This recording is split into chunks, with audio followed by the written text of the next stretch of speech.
คิดทั้งรถคิดทั้งเฮา JN แล้วค่ะโดยล่าวมื้อนี้ปะคำรีวิวเอา Isuzu D-Max มานำเสนอเนาะตัวนี้จะเป็นปีใหม่เด้องามๆเลยเนาะสีเทา Lambo เด้อทุกคนเด้อตาฟืนตาไฟแจ่งๆแจ่มๆแบบนี้เลยโซมหนางามๆเลยเนาะแม็กเดิมๆมาจากตัวรถมาจากโรงงานแวนปรับพับได้สะดวกสบายออปชันภายในมีกล่องมีจอให้ครบเบิดทุกอย่างเลยเด้อทุกคนเด้อปุ่มฮอเบาะหนังมาให้เรียบร้อยเนาะทุกคนเนาะตัวนี้จะเป็นกุญแจเด้อทุกคนเด้อ และก็มีแอร์หลังให้น้ำพร้อมเย็นทั่วถึงแน่นอนเนาะขี่หลายคนก็หายห่วงเลยสำหรับลูกค้าที่ว่ามาทางออนไลน์เนาะติดต่อมาเฮาจะมีโปรโมชันส่วนลดแล้วก็ของแจกของแถมให้หลายอย่างแน่นอนเด้อติดต่อมาหาเฮาที่เบอร์97333679เนาะเดี๋ยวประคำรีวิวจะพาทุกคนไปรับชมรถนำกันเลยปะสบายดีทั้งสองเองเจนแล้วค่ะโดด้ามื้อนี้ประคำรีวิวเอา Isuzu D-Max เนาะเป็นสีเทา Lambo เด้อมานำเสนอเนาะสียอดฮิตสียอดนิยม ส้มหนางามเท่ๆแบบนี้เลยเป็นรถปีใหม่เนาะงามๆแม็กมาเดิมๆมาจากตัวรถมาจากโรงงานแบรนด์สามารถปรับได้สะดวกสบายออปชั่นภายในมีกล่องมีจอให้ครบเนาะตัวนี้เนาะมีแอร์ล้างให้น้ำพร้อมนั่งหลายคนก็เย็นทั่วถึงแน่นอนเด้อทุกคนเด้อกระดิกกระแจยางสกวาก็มีให้ครบเบิดทุกอย่างเนาะราคาล้านปลายอ่อนๆเท่านั้นเนาะมาโอ้มาลมกระไดใจสดใจผ่อนเป็นเดือนเป็นปีเลยเนาะผ่อนได้ทุกสกุลเงินเด้อสำหรับลูกค้าท่านใดที่ต้องการเอารถมาแลกมาเปลี่ยนมาเทิร์นกันก็เลยติดต่อมาเอาได้ที่เบอร์97333679หรือสองทางแฟนเพจพวกเฮา GN ราคารถเล่า เบิ่งทางในรถนำกันเลยเนาะทางในรถงามๆหุ้มห่อเบาะหนังสีดำเบาะนุ่มๆนิ่มๆมาจากโรงงานแบบนี้เลยทั้งขอบทั้งขางของเฮาเนาะหุ้มห่อมาให้ครบสุดเบิดทุกอย่างเลยงามๆมาเบิ่งทางหลังของผู้โดยสารเนาะกว้างๆสามารถนั่งหลายๆคนเลยนั่งหลายคนก็หายห่วงเพราะว่ามีแอร์หลังให้นำพร้อม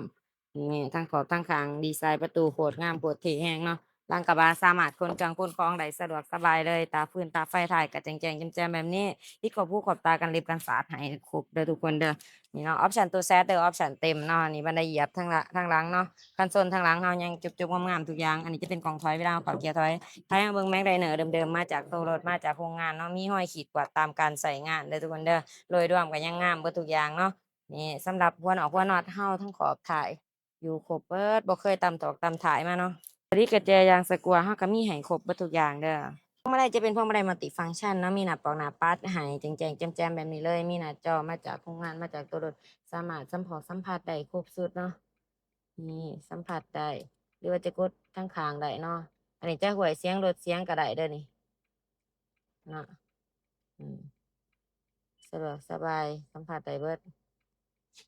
และระบบแอร์ของเราเปิดปิดได้สบายเลยมากินแห้งเย็นคอยขีดหน่อยเย็นคอยขีดใหญ่ก็จะเย็นแห้งเนาะสองแอร์หันซ้ายหันขวาได้สะดวกสบายตัวนี้จะเป็นลูกกระแจเด้อทุกคนเด้อ นี่งามๆเป็นเกียร์กระปุก6สปีดเนาะทุกคนเนาะประหยัดน้ำมันเด้อเดี๋ยวเข้าเกียร์ถอยให้เบิ่งเนาะจะมีกล่องถอยขึ้นมาในหน้าจอแจ้งๆแบบนี้เลย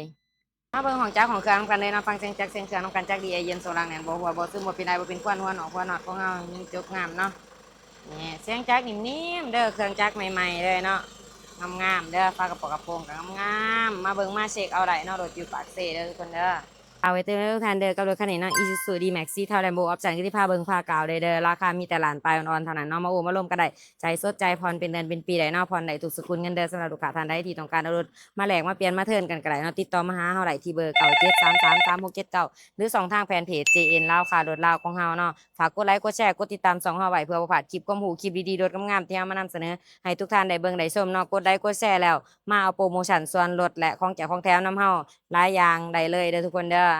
เฮาสิมีโปรโมชันให้หลายแน่นอนโปรหน้าฝนนี่เนาะเดี๋ยวประคำรีวิวขอขอบใจทุกคนเด้อที่รับชมบ๊ายบาย